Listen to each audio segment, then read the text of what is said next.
중국과 러시아 사이에 미묘한 균열이 드러나고 있습니다. 우크라이나 전쟁 등으로 러시아가 국제사회의 강력한 비판과 함께 견제를 받고 있는 상황에서 중국이 결국 러시아하고 거리두기를 하고 있는 것으로 보입니다. 시진핑 주석은 왜 푸틴과 관계에서 등을 돌리게 됐는지 와이타임스가 분석해 봤습니다. 지금 시작합니다.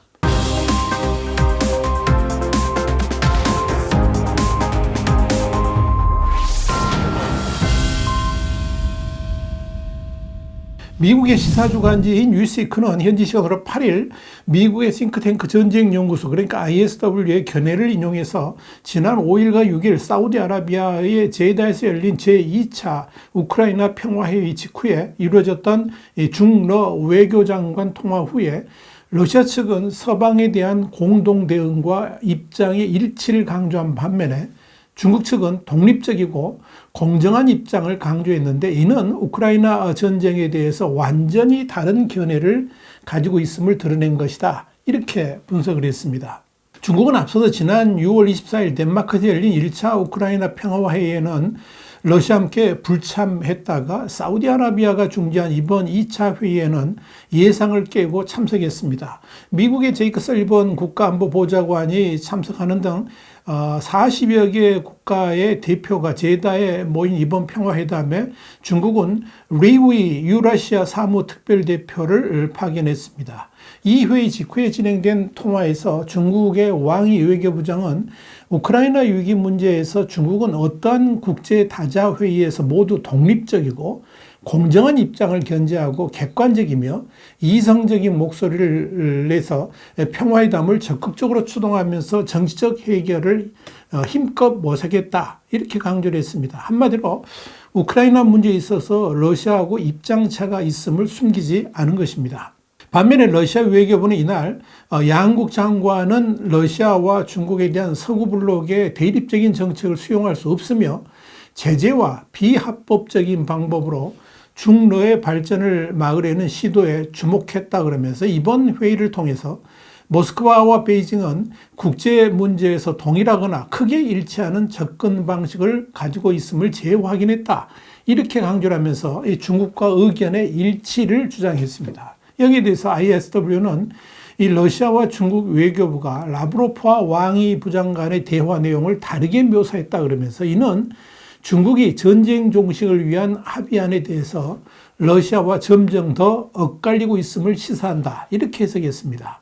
싱가포르의 연합조보도 9일 우크라이나 문제를 둘러싼 중국과 러시아의 공조에 미묘한 균열이 드러났다 그러면서 이 전문가들은 중국과 러시아의 우크라이나 해법 차이를 글로벌 사우스의 주도권 경쟁으로 풀이하고 있다라고 전했습니다. 웨이바이구 대만 정치대 러시아 연구소 소장은 중국이 우크라이나 문제에 대해서 독립 공정 입장을 거듭 천명했다 그러면서 이 러시아가 중국과 서구 블록에 반대한다라고 강조하면서 국제 사무에서 입장의 일치를 강조한 것과 다르게 중국은 미묘한 차이를 노출했다라고 지적했습니다. 그는 이어서 중국이 코펜하겐 평화회담에는 불참하고 제다 회담에 참석한 것은 서구가 주도하는 우크라이나 의제에는 참여를 피하면서 글로벌 사우스의 의제에는 지지를 표명한 것이다. 이렇게 분석을 했습니다. 지난 4일에는 중국 인플루언서 등 이 5명에 대해서 러시아가 입국을 거부하면서 영산 문제로 정면 충돌한 바 있습니다. 러시아 주재 중국 대사관은 현지 시간으로 4일 성명을 내고 러시아가 중국인의 입국을 막고 잔인하게 법을 집행해서 중국인의 권익을 해쳤다 그러면서 이는 우호적인 중로 관계의 전반적인 상황과 양국 간의 우호적 인적 교류가 점점 더 긴밀해지는 추세와 일치하지 않는다라고 비판했습니다. 중국 대사관은 이 러시아 측의 국경 경비대의 과도한 법 집행 행위에 대해서 추가 조사를 요청하고 중국에 만족스러운 답변을 제공할 것을 요청했습니다. 사실 이 우크라이나 전쟁을 두고 겉으로는 중립, 내부적으로는 러시아 지지 입장을 견지해오던 중국이 돌연 러시아하고 거리두기를 하는 것에 대해서 그 배경에 대해 여러 가지 추측들이 나옵니다.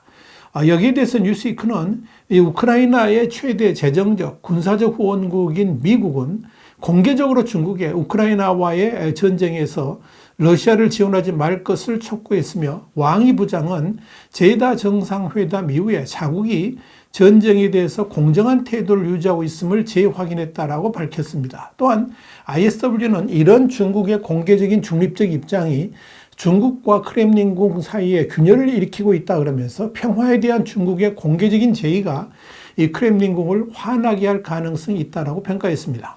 ISW는 이어서 국제사회에서 평화적 입장을 견제하려는 중국의 지속적인 노력에 대해서 크렘린이 상당한 불만을 가지고 있음을 공개적으로 드러낸 것이라고 설명했습니다.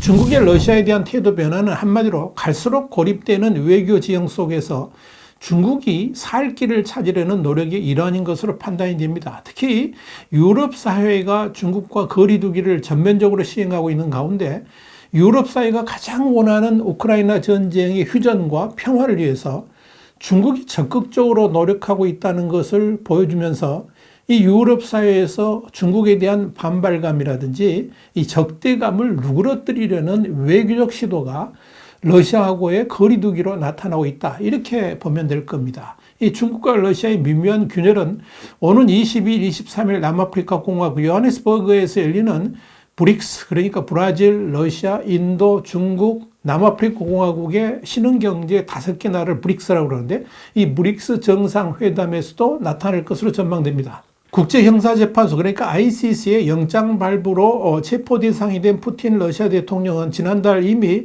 라브로프 외교장관이 참석하고 자신은 화상으로 참여하겠다라고 밝힌 상태입니다. 이에 따라서 올해 브릭스 정상회담은 지난 3월 모스크바 방문 이후에 올해 들어서 두 번째 해외 순방으로 나서는 시진핑 주석의 동무대가 될 전망입니다. 올해 브릭스 정상회담에는 하메네이 이란 대통령도 참석할 예정입니다. 사실 푸틴이 빠진 브릭스 정상회담은 시진핑과 중국의 국제적 영향력을 키울 수 있는 절호의 기회라고 볼 수 있습니다. 이를 통해서 브릭스가 러시아가 주도하는 정상회담이 아니라 중국이 절대적 지위를 가지고 있는 국제적 외교 협의체임을 드러낸다면 중국으로서는 엄청난 소득을 얻었다고 할 수 있을 겁니다.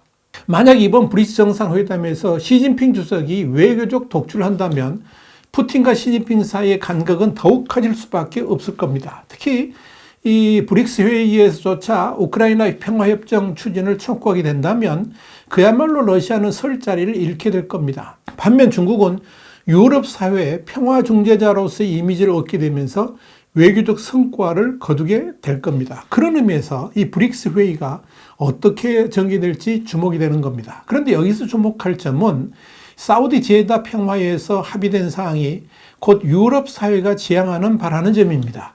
이 합의문에는 이 우크라이나의 영토 보존, 주권에 대한 존중이 이루어져야 된다. 이렇게 못 받고 있습니다. 그렇다면 중국도 사실상 우크라이나를 불법 점령한 러시아군의 철수를 지지하고 있다라고 볼 수가 있을 것입니다. 이런 중국의 태도에 러시아는 앞으로 어떻게 반응하게 될까요?